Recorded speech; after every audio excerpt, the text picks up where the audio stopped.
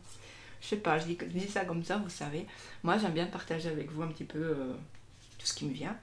Ensuite on a le roi de coupe qui est juste sublime. Je sais pas si vous êtes comme moi, mais je le trouve trop beau.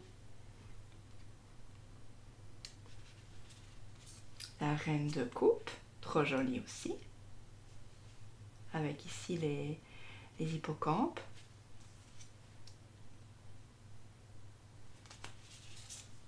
Le cavalier de coupe.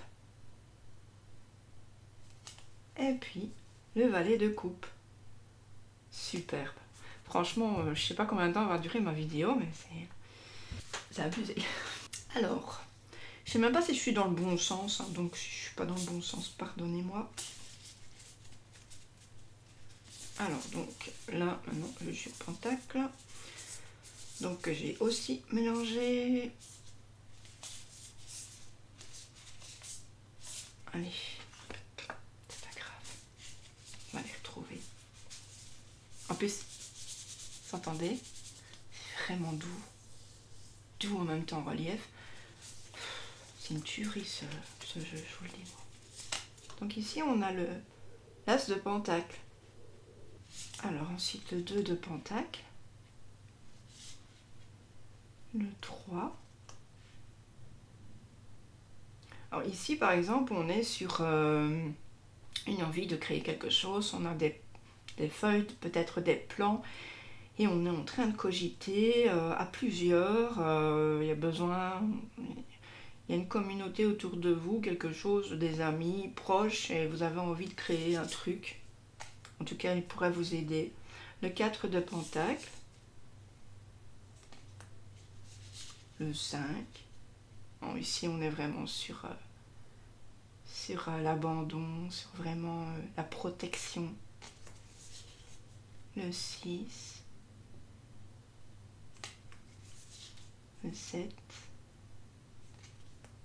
Le 8. Alors, je fais au plus vite maintenant parce que là, le 9. Regardez le 9, j'adore avec les raisins. Le 10 avec le chien. Le roi. Très beau le roi, il fait vraiment genre Zeus, un truc comme ça. La reine. Le chevalier. Et puis le valet. Je vais aller un peu plus vite parce qu'autrement dans 20 ans j'y suis encore. Bon alors ici on arrive aux épées. Les épées elles sont pas faciles. Ça, je suis pas super douée en tarot, mais enfin les épées c'est pas toujours évident. Donc ici on a l'as d'épée. Donc ici très beau travail aussi. Hein. Le 2 d'épée. Le 3. Vraiment ce cœur transpercé, ça. Le 4. 5.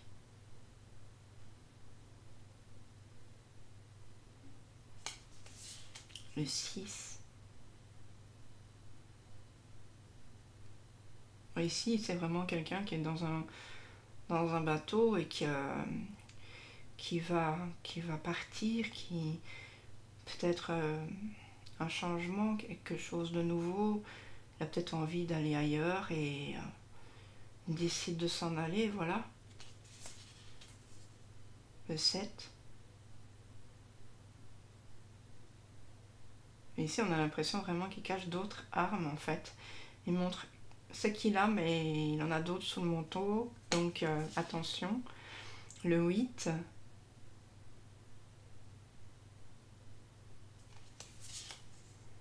Le 9. Oh, ici, c'est vraiment plus les cauchemars. Voilà, c'est pas une carte très, très très chouette, mais on va pas toujours comment dire, se relier à juste ce qu'on voit. il y a aussi beaucoup de moments intérieurs, moments psychologiques qui vont ressortir à ce moment-là. Ici, là, le 10 d'épée. Voilà, quand je vois ça, de toute façon, moi, je me dis que quelqu'un nous a peut-être trahi, un truc comme ça. Il nous a mis plusieurs épées dans le dos et là, on est par terre, on est vraiment tombé, quoi. C'est difficile, là, mais le roi... Donc là, le roi, il est déjà plus engageant, plus... que... Hein? On voit bien, hein? Ici, la reine, elle est aussi dans le jeu, celui-là. Ah. Il y va aussi, le cavalier. Hein. Et le valet, il avance en se tournant la tête. Elle avance en se tournant la tête parce que, voilà, pour elle, elle est déjà gagnante, en fait. Hein. Elle proclame son épée, elle est gagnante, à mon avis. Bref. J'aime bien dénouer un petit peu ce que je pense là. Allez, on arrive à la fin, au bâton. Ici, j'aime beaucoup cette idée d'avoir dans la main, vous voyez, une sorte de torsade où il y a plusieurs fleurs. Ça m'a l'air un ciel dégagé, beaucoup plus lumineux. Le 2 de bâton.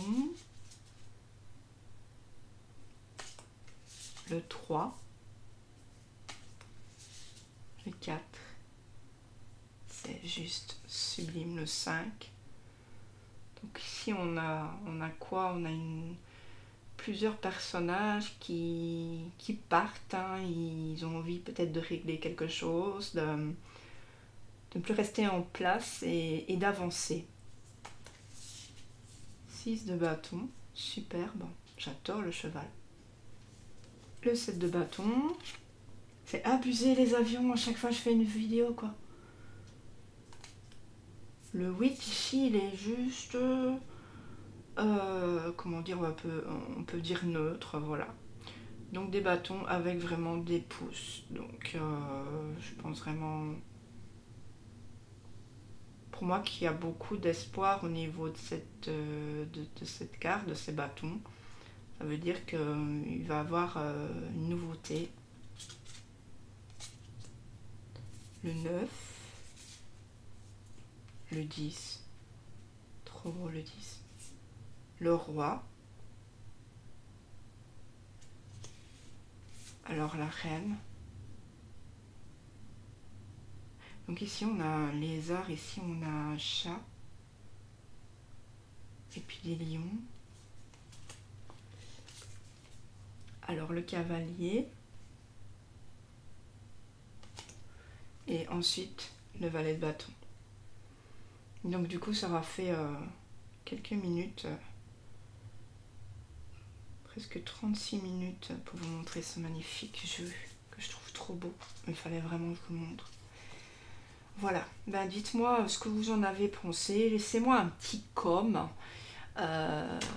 laissez-moi un petit like si c'est possible et abonnez-vous si ce n'est pas déjà fait. Je vous fais d'énormes bisous et puis n'oubliez pas de commenter votre carte préférée. Bye bye.